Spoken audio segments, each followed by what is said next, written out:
Welcome, everybody, to Where Did All My Friends Go, a podcast about life in the music industry. Man, it's good to be back. It is so good to be back. We were able to have a decent holiday break, some time to take for ourselves, because if you guys hadn't known, Pat and I have been grinding on this thing for a hot minute. And it was kind of nice to just sit back, enjoy some time to ourselves, some time to the family, and just kind of exist for a minute. But it's true, and I allowed myself that time, that nice special holiday time, to be sick the whole time. That was fun. Not COVID free. However, COVID free. But let me tell you right now, that doesn't make it any less awful. Shitty. It was still really awful. I'm still trying to get over it. You'll hear through this whole podcast me coughing the whole time. We had sleep cycles. We had a couple of the dudes, a couple Chris's from the band Sleep Squared. Cycle.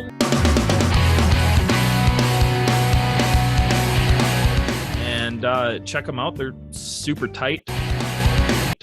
And we had it was a pretty funny chat. You know, we had one Chris halfway, and then we had two Chris's at the other half. Yep. And that's only because the other Chris was the more intellectual one, because we all got our times wrong. But who gives a shit? All the us other three were just so ready and impatient. We couldn't wait. We just did it. And then the poor Chris Newhart had to drive home. Yeah, he was like, "Oh well, Chris, I guess." When you're hearing this, I just Newhart, I'm so sorry. But Chris Paulson, when you hear this, thank you for your time, my man. Thank you for being early. Thanks for being early. Thanks for putting up with all of us. And with that, Sleep Cycles.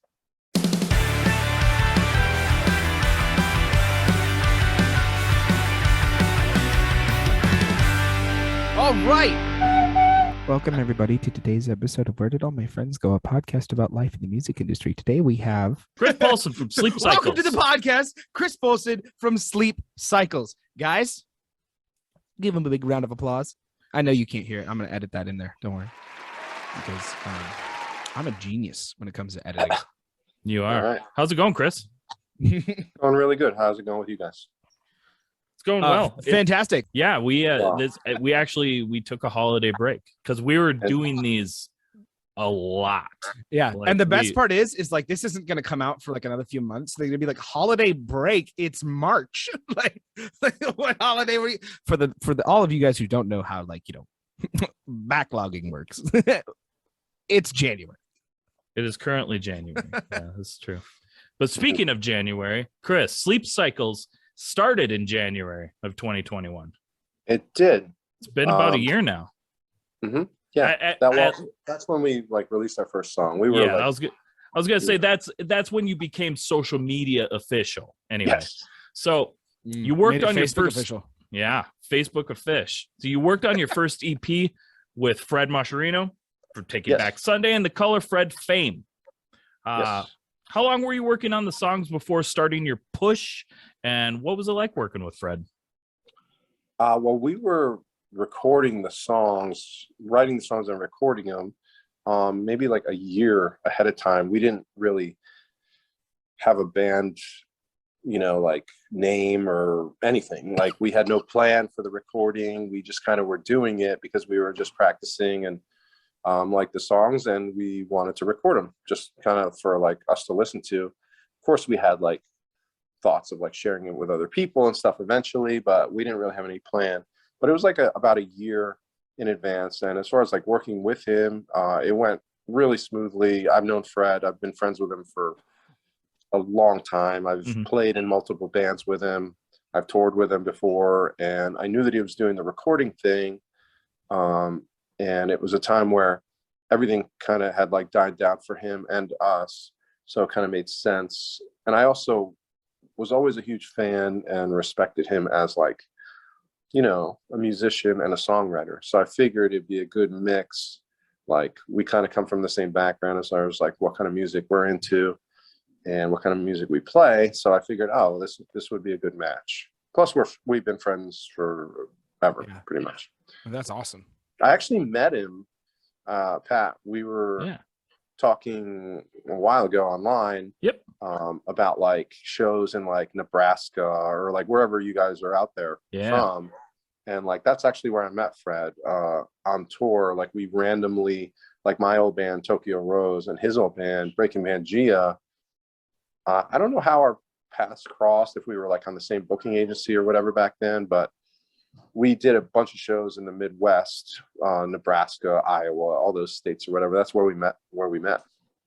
Right on. Yeah, because that was one of the things I was going to bring up is that, you and I were talking earlier before the podcast, and then, that we've crossed paths before when I was in Jamestown Story and you were in Tokyo Rose, and we'd played some shows together and even were pretty much battling for Pure Volume prowess, That's like Pure Volume was the jam back then.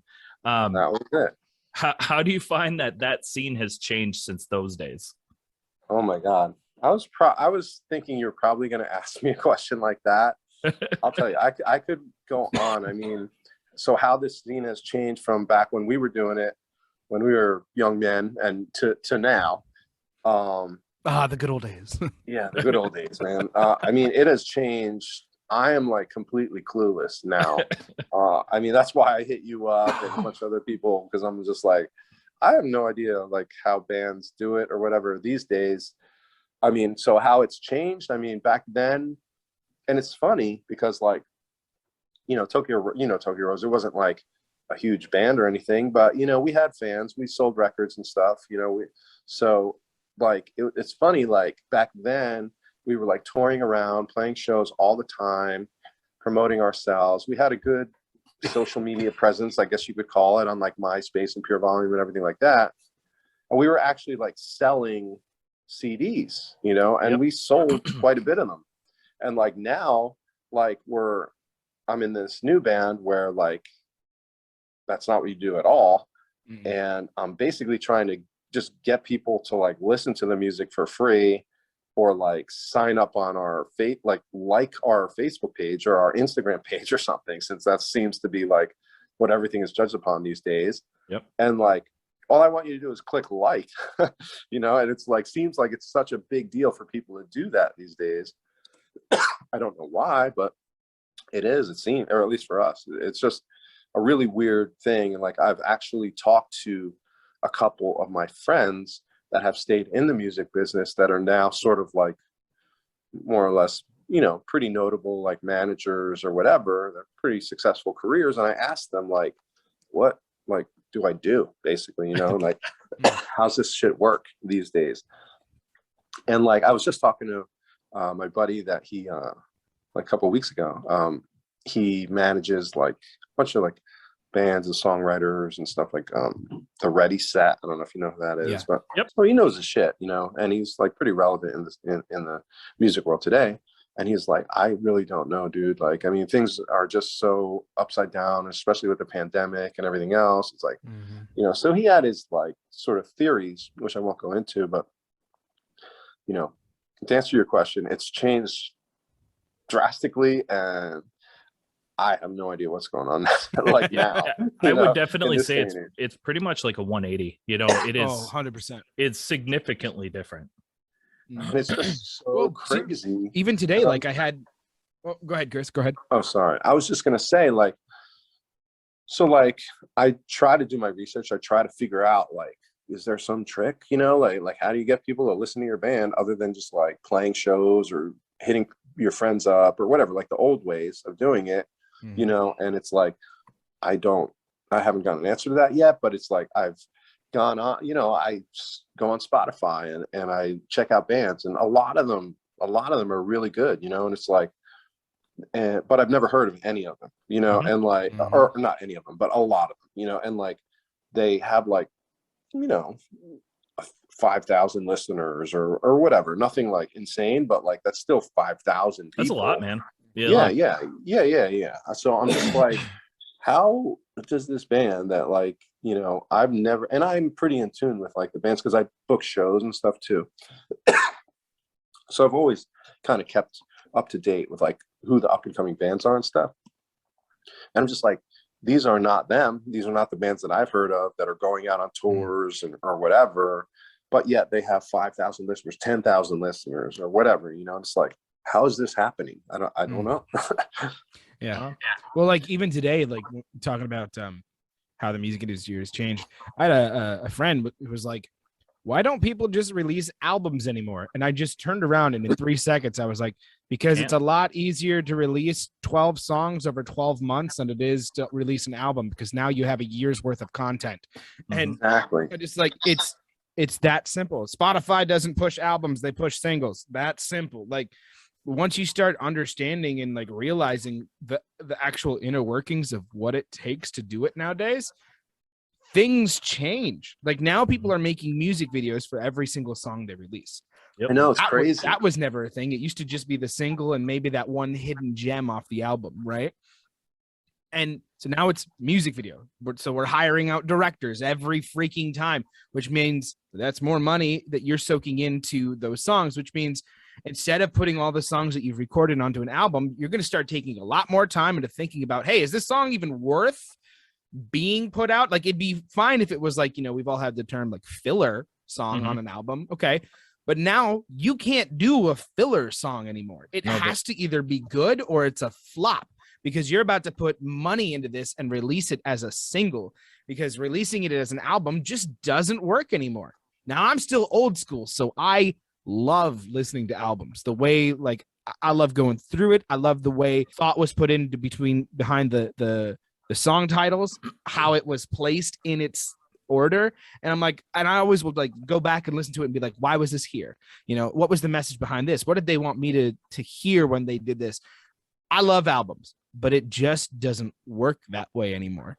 And we're finding this to be true about, like you're saying, even like a like on Facebook. I used to sell CDs. Now I'm just trying to get people to like my shit on Facebook or follow me on Instagram. And it seems to be so much harder than it would be 20 years ago to just ask someone to come to your show and you just would.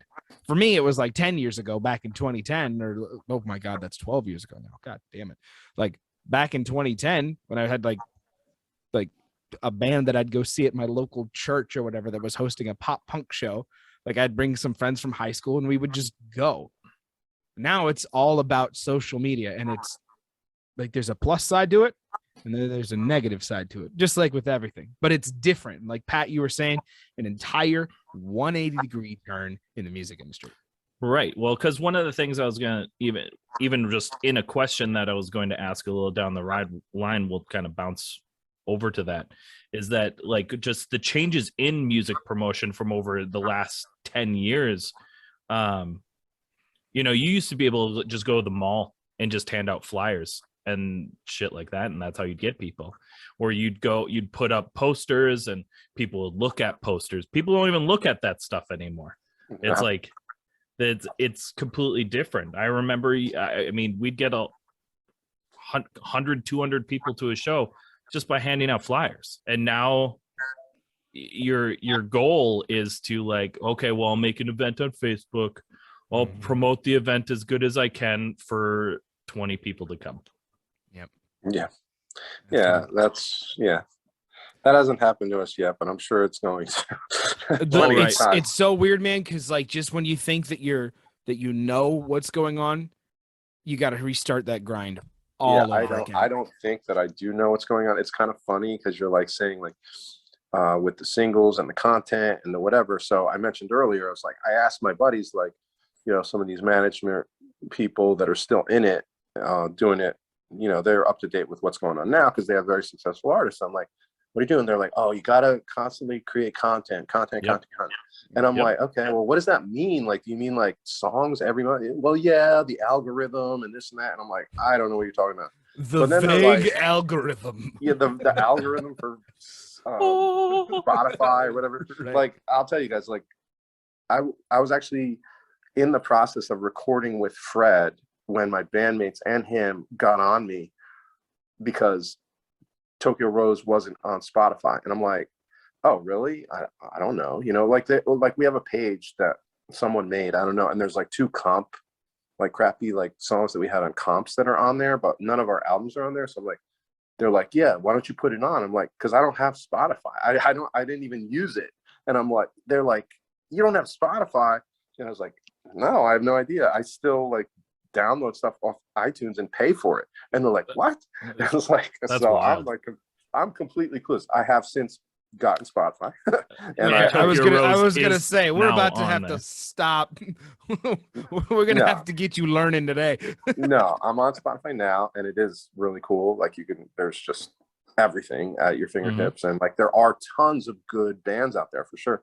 But the whole thing, like, well, release the singles and have content, and then they're like, you gotta like like we're older and shit, and like whatever. I'm they're like, and I mean, again, like I'm not making fun of anybody that does this. Like, it's cool, like whatever. It's just I come from a different like thought process, a different time.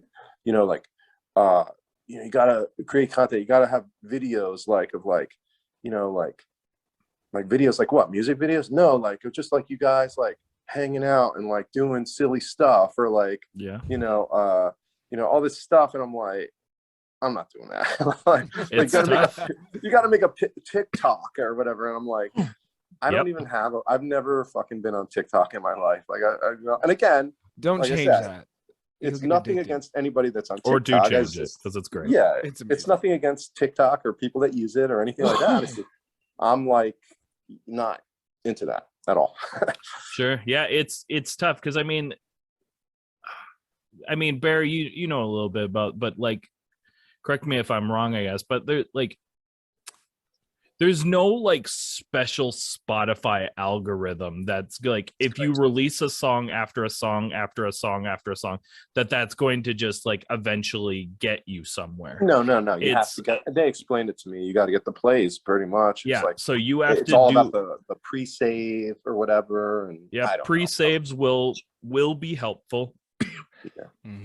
But it's, basically as a newer artist, it's all about getting on a playlist, getting on multiple playlists. Here's another thing too. In the past 3 to 4 years alone, not even so, in the past 2 years, I could say, no, because COVID. Let's go 3. We'll do 3 for safety. The idea behind a marketing campaign for a single to be released, that has changed. Even in the industry of releasing singles, the idea behind releasing a single has changed. And by that, I mean, it used to be campaigns, promos, videos, all kinds of things that you would do that had clips of your song in it, getting people hyped, getting people ready, and then 6 weeks to 12 weeks later, dropping the song. Until somebody explained to me 3 years ago that that's not how it works anymore.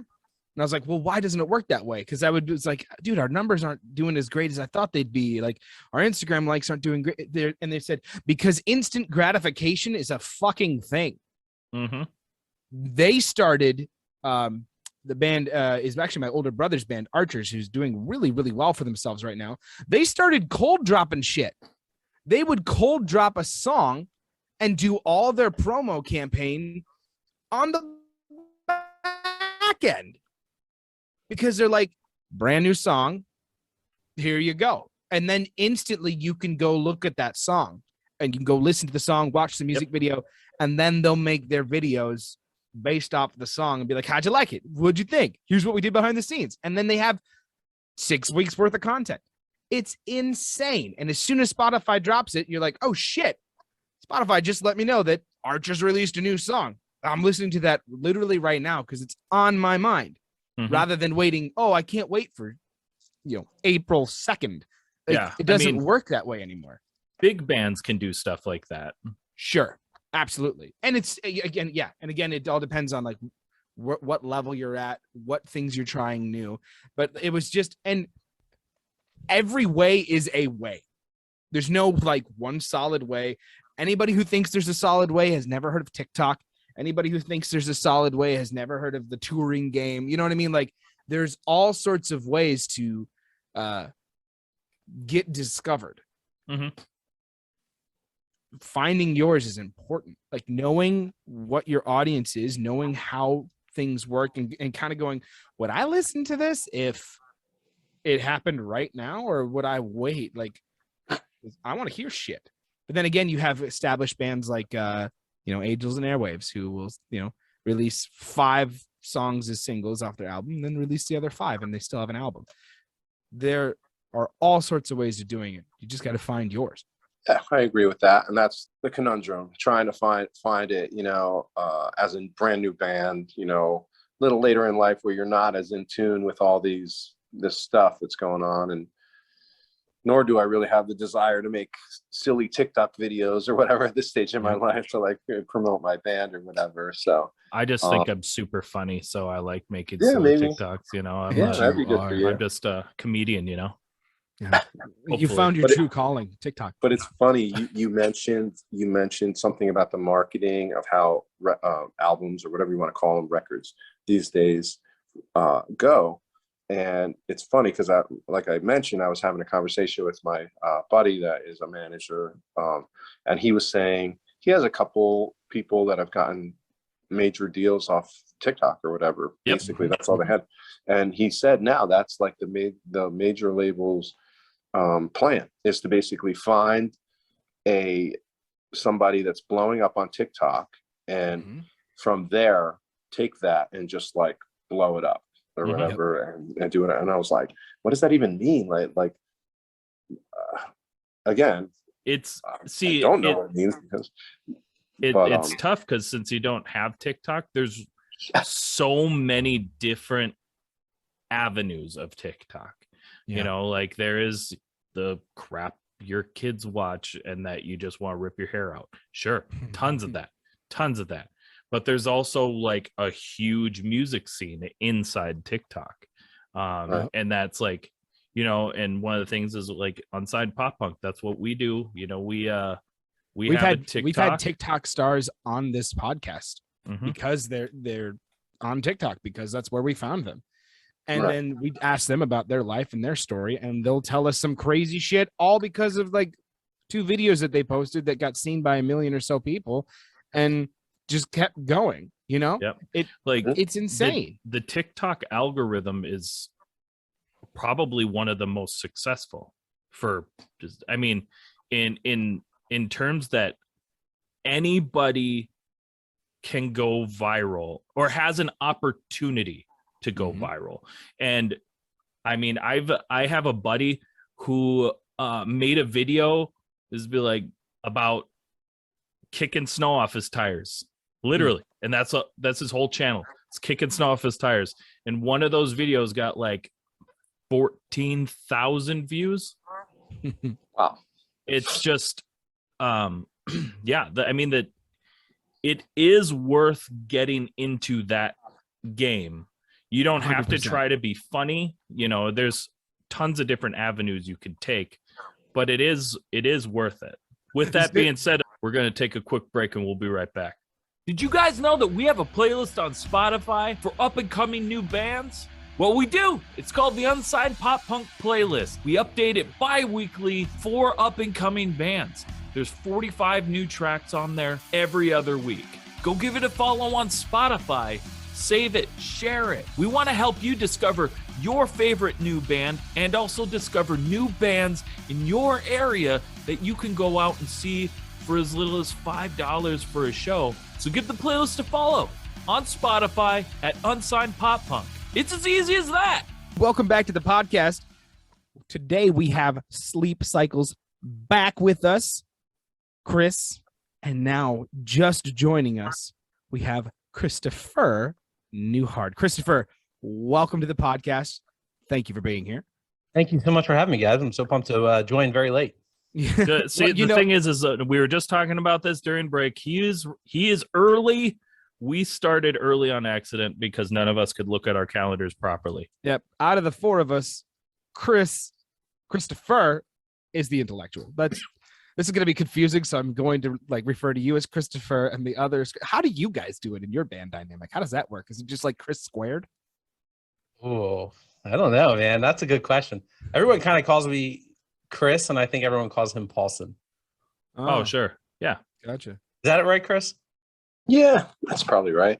That's probably right. I don't pay attention to you guys, what you call me or not, but I think that's probably for the best. That's probably what happens. Yeah. All right. So jumping back into this, Christopher, we have a really cool question. So we do our research, right? We dive, we try to get stuff. So you are a music video director, right? I was, yeah. Oh, Yeah. you were. Oh, damn it. So we didn't dive too hard. Okay. So his website looks very impressive. Oh, well, so now who's lying? It's been a minute. I gave up music videos like, I don't know, 2 years ago, maybe something like that. Oh, okay. But you don't still take on direct it, though. no. Oh yeah. I just transitioned to like documentaries and commercials, and those projects are like 6 to 10 months long. And so wow. People would be like, yo, let's do a music video. I'm like, I have no time whatsoever. And I can't really break my like creative stride on this to like think of something cool. Yeah. So sorry, I'm currently doing a documentary for Netflix. That's what a flex, though. Like, can we be honest for a second? Sorry, I can't do music videos. I'm currently working on a documentary that your dad's gonna watch. Yeah, and then people are like, "Oh, fine." Fine. Have you done it? Have you done one for know. Netflix though? For real? Yeah. It came out January 1st last year. Dude, I wasn't even a liar with my goofing. Love it. It's have you guys ever seen the movie Minimalism? Yes. So I worked on that. My buddy Matt directed it, who's like one of my good friends. We've been a filmmaker friends for a long time. And then right after Minimalism came out, it kind of like blew up and everyone was watching it. And we were like, holy shit, this is like doing really well. I like colored it and helped one shoot happen, you know? So I barely worked on it, but I was really pumped to work on it because it was like blowing up. And then they started making another one called Less Is Now. And they wanted someone like to start from the beginning and like shoot it all and like color it. And my production company like came on board to produce it. So we like did that whole thing for like a year, probably. Yeah, it was a while. So anyway, it's called Less Is Now. It's on Netflix. You can watch it. That's okay. Bitch, I think I'm cool when I say I think it's cool when I say I'm on Spotify and iTunes. Cause like I'll get like friends who are like, oh, you're in a band? Oh, where can I find you? YouTube? I'm like, no, let me give you the real ones. Yeah. If you were interested in what I spent all of last year on, it's kind of finished coming out, but it was a YouTube show called Gillian Keeves with Shane Gillis, and I spent like the whole year working on that. Basically. Yeah, but think about it. This bitch is on Netflix. Like, well, and YouTube's dope too, man. Yeah, YouTube is fucking dope. That's where Cobra Kai started. But like, I know that is the only reason I have YouTube Red. That is why I paid for it, because I was like, holy crap, Cobra Kai. Actually, you know what? Screw it, Christopher. You're not cool until you work on Cobra Kai. Get on it. My friends are on that, and I'm so jealous. Oh, son of a bitch! I think it's Atlanta. I think they shoot that in like Atlanta. Never mind. You're at least secondhand cool. That's we have to slow down here because Paulson just stepped into the century, and so Chris, YouTube Red is a thing you can pay for so that you can watch long form YouTube videos with no. Not interested. Well, and it's also paying so that you don't have to have ads and stuff. You don't have to pay. You don't have to watch ads. Because I'll tell you right now, when I'm trying to watch my Good Mythical Morning, I don't want nothing stopping it. Red Link, if you're listening, we're looking for sponsors. Dude, the worst is when you're watching a YouTube video and then you forget that it's not like on any other platform, and you like turn your phone off or put it in your pocket to like keep listening, like a podcast, and then it just stops, and you're like. But when YouTube Red not do that? Yeah, no. When you pay for YouTube, you can. Yeah, when you don't pay for it and you're like me, you just want the free one. Yeah, don't be cheap. Have to keep it on. It's worth it. How much is it a month?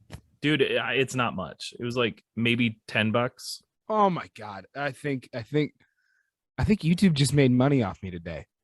Dude, it's so great. You don't ever have to worry about those ads. I love it. That's crazy. It's so back so to Christopher. Real quick, so we have one question for you that, you said that you don't really do music videos a whole lot anymore. But we're going to take you back to the time when you did, because, ultimately this is a music podcast. What is it like working for artists in the behind the scenes capacity? What does that look like? Because, right now you're in a band. I'm sure you've been in bands before, but what is it like to step on the other side of that? And be in the band? Direct the music videos. What is it like to take a step away from like making the music to the production aspect of it. Sure. Yeah. It's really hard. It's funny because like I really enjoyed making music videos, but like no one had money. You know what I mean? And it was like because we're in a band.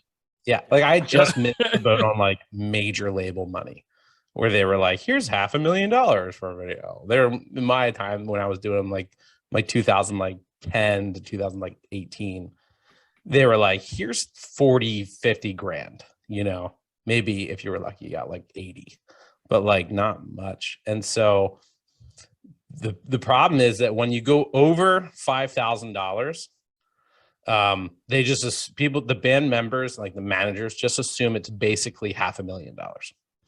And so they come up with these like ideas and they're like, why don't we like all fly to like this crazy country and shoot it in like the mountains of Sweden? And you're like, you have $5,000 and that's just flights. Like, what are you talking about? And so it was so frustrating for me to try to come up with like concepts that could actually be pulled off for like people's budgets. So it was funny because like when we were doing the 88 video, I just like texted everybody on like a Tuesday and was like, hey, I want to get some friends together that like I haven't seen in a while in the film world, and we can shoot shit. So why don't we shoot a music video? And everybody showed up and it was great. But it was also like, now I'm back in that perspective of like, well, yeah, we don't have a lot of money, but like if we put $1,000, that's $1,000. That's got to be worth something. And then I can like, I was like in the duality of both being like, it's no money at all. We don't have any money. Fuck. And then on the other side being like, hey, that's a good amount of money that we're putting in for like a music video or something that doesn't really matter. So we're just doing it for fun. You know what I mean? Yeah. So it just was like a little tense inside. And I was like, I don't know if we should be doing this. It's so hard because, you know, as on the artist perspective, you know, where you don't make money, you pay. Like that's what being in a band is you don't, until you get like, you know, a record label and stuff to back you. I mean, you're just paying to be in a band. Yeah. And still so, then you're not getting paid because it's still a loan. And so like I remember so many times being like having somebody say that they could do a music video for $1,000. I'm like, that's nice. I can't afford that. What? Right. Right. But like to me, someone who's like, I'm like, look, I'll just do it. I'm not going to make money. So let's just like have enough money to rent a cool place to play in, you know, and maybe rent a couple lights or something. And then the money's all gone. So like, there's even been music videos I've done for friends of mine. It's like actually Steven, our guitar player, perfect example. I did a lot of music videos for his band before, like how I met him. It was called Honest Year, and they were really great. And I like really started like loving their band. And then it got to the point where like they would just come up with like their budget, and then once that money was all spent, I would just keep funneling my money into it to just like make it cooler and cooler and cooler. Because at that point, like I'm not making real money, so it had to be great or worth it in order to spend time on it. And if I'm spending time on it, then what's the difference between spending time and money? So that's like something I try to keep in mind now with the new band. When I get a little like, oh, we should do this, and then everybody's like, oh, there. Yeah. And there's a even from the artist's perspective, there's like a level of, I don't want to say advancement or achievement or anything like that, but like it's like level 2.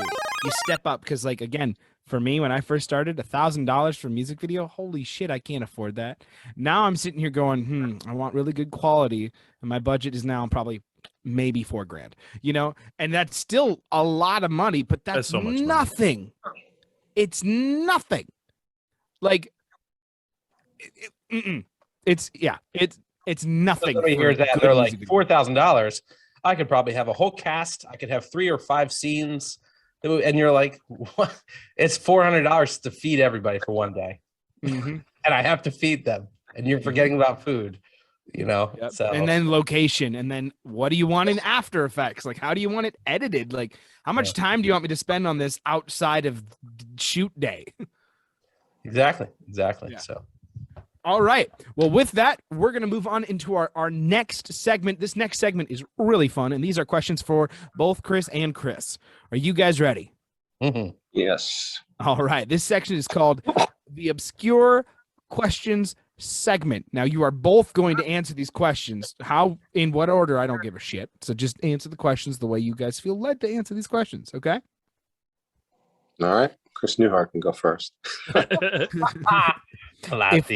If ghosts were beyond the shadow of a doubt, confirmed real, and you had to be haunted by one for the rest of your life, what era or year would you want them to be from, and why?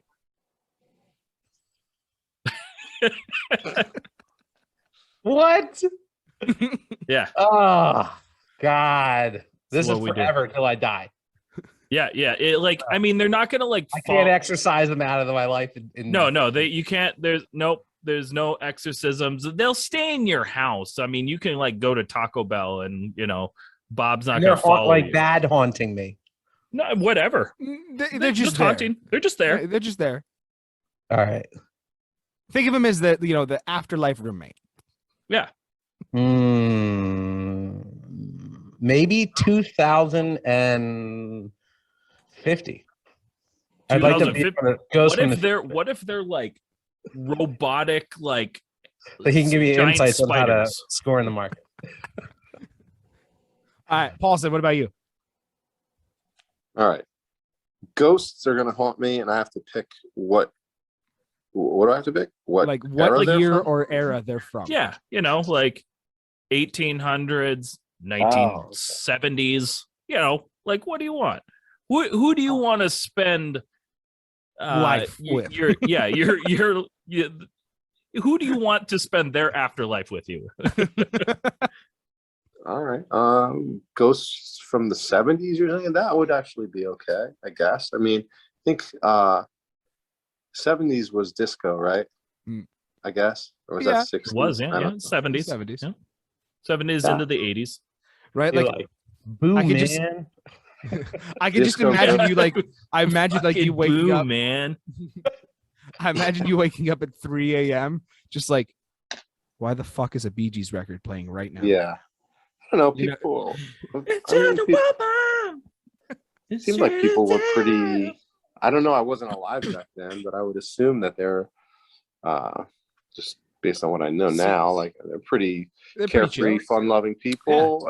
Pretty nice people. I would want somebody by someone for the rest of my life. I want them to be nice. Dude, I'd want somebody from the 1800s for sure, because like it's like they're fucking haunting me, right? They're just sitting here like, turning the lights on and off, and I'm like, oh my god, this is spooky. And then I go, oh, they didn't have electricity. They're just curious. Like they're just sitting here like, why is the faucet running? It's like, oh, they didn't have indoor plumbing, right? No, I get it. No, help yourself. You know what I mean? Just go for it. I would not want somebody from this decade, because all I'd get is fucking notes about my Wi-Fi password. Like, what is it now? I'm just like, get the fuck off of TikTok, you apparition. See, I agree. And see, I was kind of thinking I'd want like a dad from the 80s or something, like somebody that's not going to be flipping on the lights, flipping on or the water, because they're going to be pissed. They're like, turn out the lights. This is free.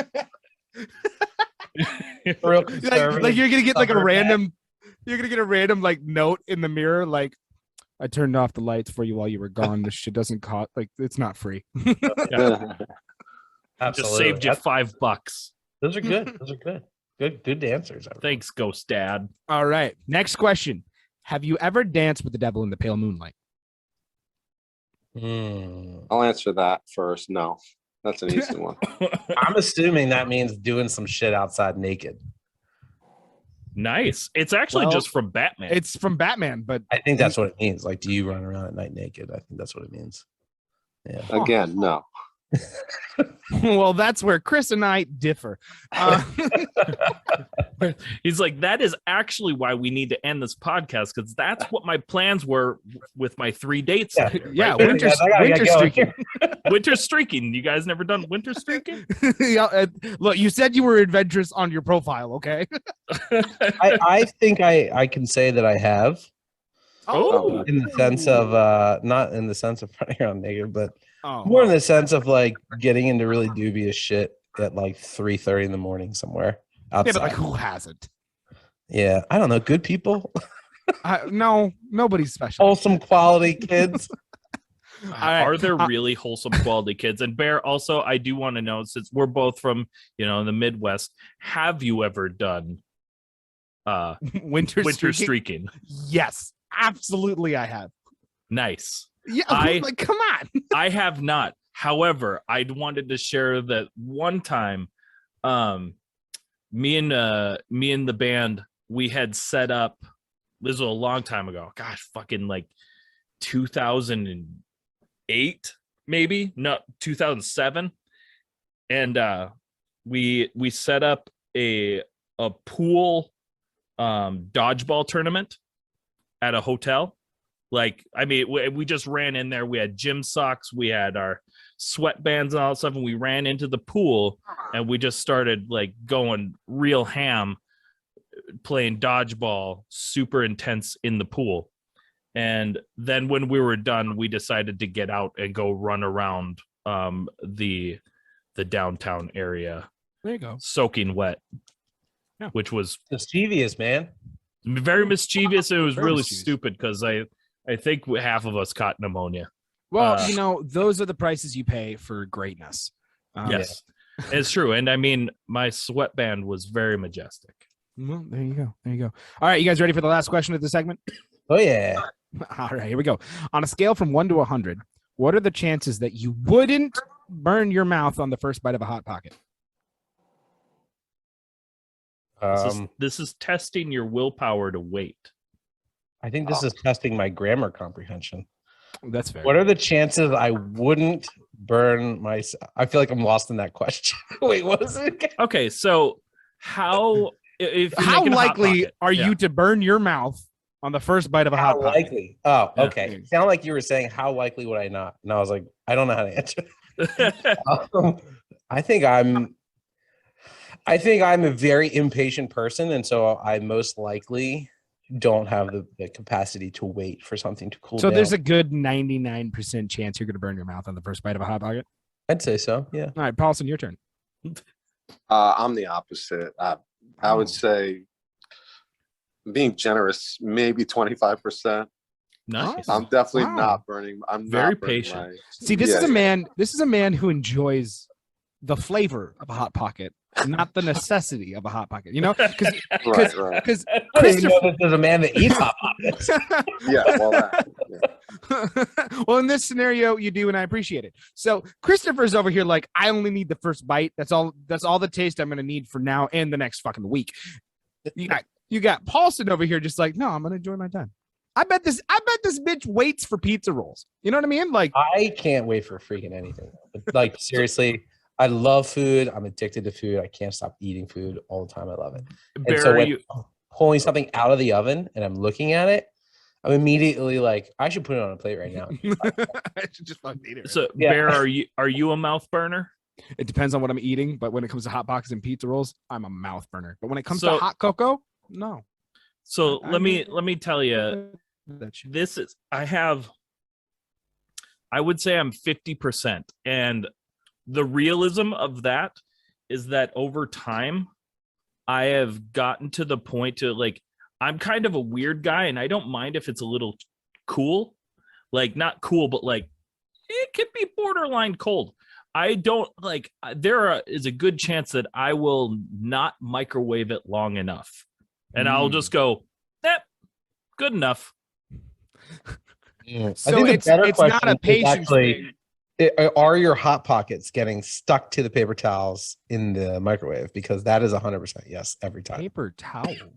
Yeah, because I microwave mine. Because again, I don't have patience to preheat. No, I'm lost. Oh yeah, on I paper microwave towels, it too, but you don't use like just a plate. I put it on a plate, but I wrap a little paper towel around it or something like that. So this man is bougie. What the fuck? Keeps it from drying out. Dude, this guy's like, and I don't You want take the to paper drink this, towel, you wet one of the corners, you roll it into itself, it becomes sort of damp. Then you run the damp paper towel over top of your food, and it prevents when you microwave anything that's dough from hardening. Whoa. Like pizza crust gets really hard when you microwave it, right? And it's like chewy. So if you wrap the crust in like a damp paper towel, it stays like when you first got it. My So, friend, okay. you are a I dangerous. told you I man. love food. I'm fucking So addicted. Bear, So Bear, you are completely wrong. He's not bougie. He's a fucking game changer. Yes, he's so far past. You guys didn't really like comprehend or understand the level of sophistication that you're gonna encounter when you're talking to Chris Newhart. I didn't think we were gonna be fucking going science on this episode. I love it. Okay, but Paul literally, I talk about these things at practice, and everyone's. So wait, what, Paulson? Like, what's one thing that like you do that's like mind blowing? Do you have one? I don't know. I'm just putting you on the spot. Not that I think is mind blowing. Someone else might think it's weird or something like that. But yeah, I mean, I don't even think what Chris Newhart just described as mind blowing. But I guess I'm a lot of those. You pretentious fuck. Chris will tell you. Excuse me for being an uncultured swine out here in Wisconsin. Well, it's just like Newhart will attest to this, and like my other bandmates will as well. It's like I'm kind of just like, you know, I don't get like overly excited or, you know, I don't know how to describe it. It's just like, you know, they'll tell me something, you know, not so much about Hot Box or whatever, but anything. I'm just like, oh, cool, whatever. You know, like there's nothing like extraordinary about it. Just a hard person to please, huh? I guess. I don't know. Or to impress, I guess. Maybe that's it. That's because Chris has also been there and done it. You know what I mean? Like he's like, yeah. Yep. Yeah. I did the paper towel trick. I just don't freaking care anymore. Yeah.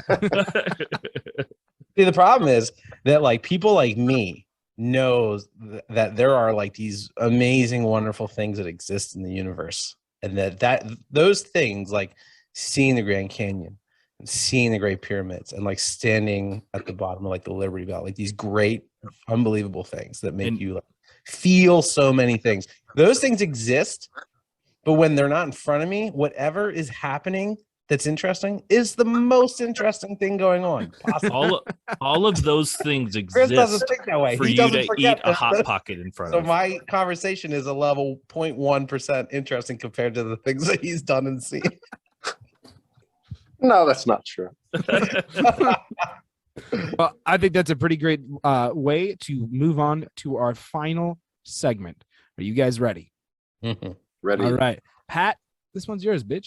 Absolutely. So this is our rapid fire question segment. It's along the same lines. It's funny. But what we want you to do is just speak from the heart, shoot from the hip.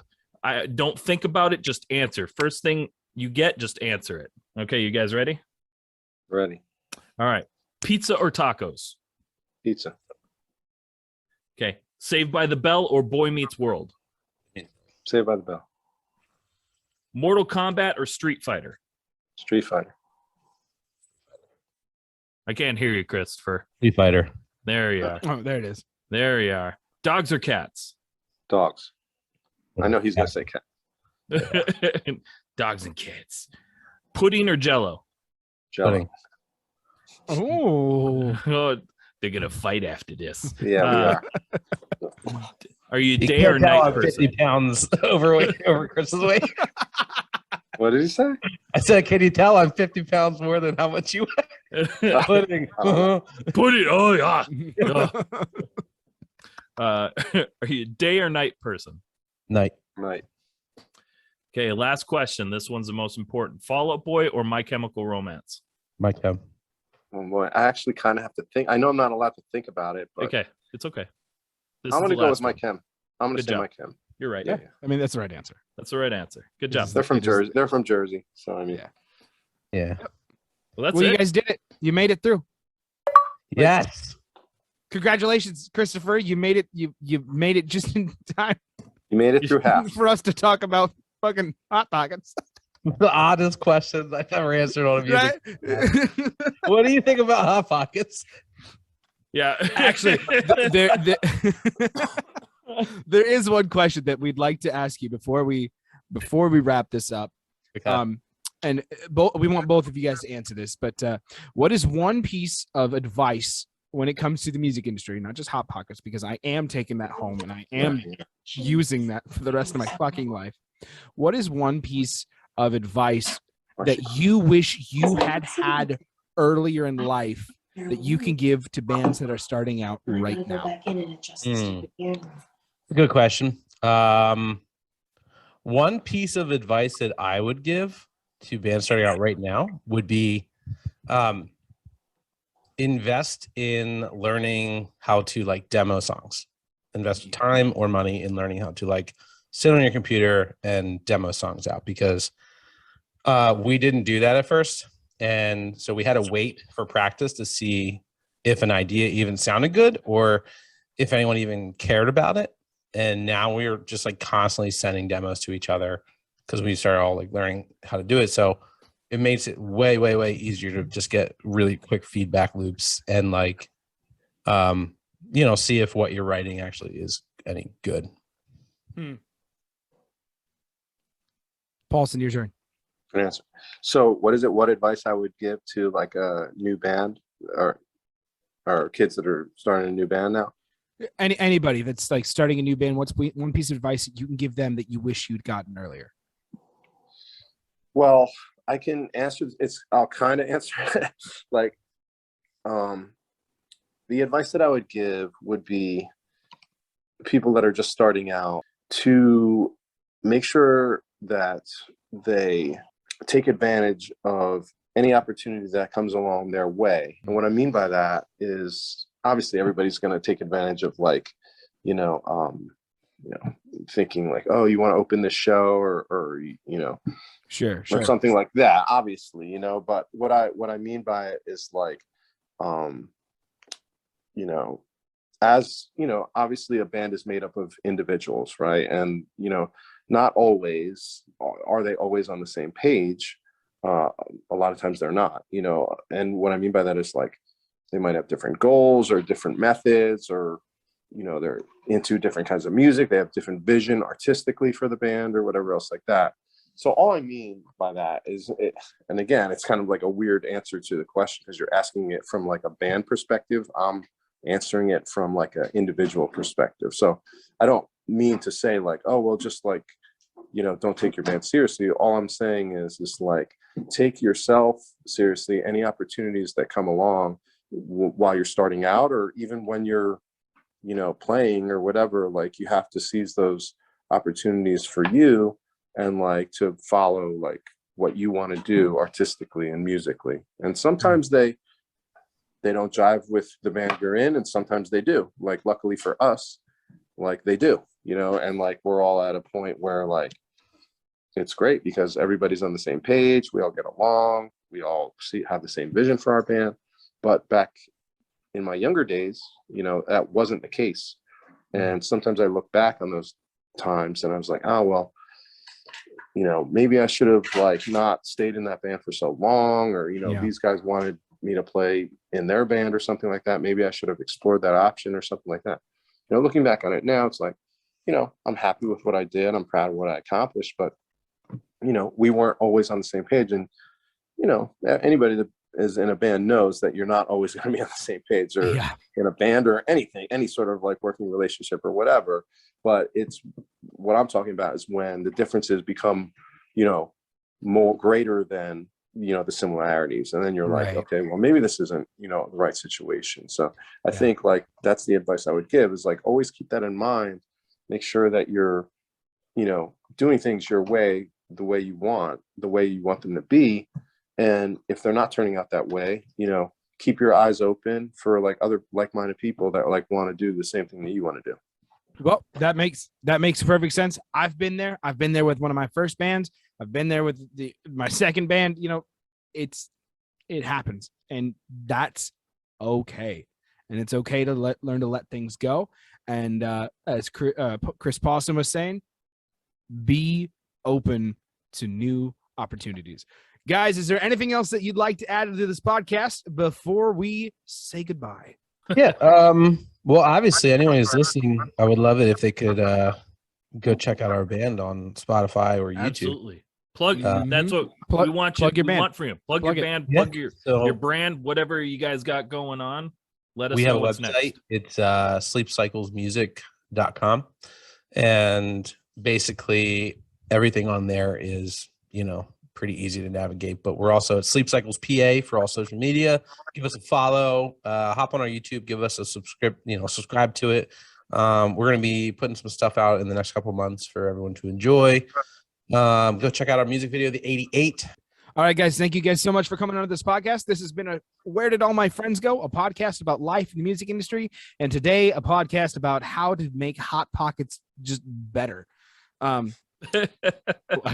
guess we'll see you next week. Thank you so much for watching.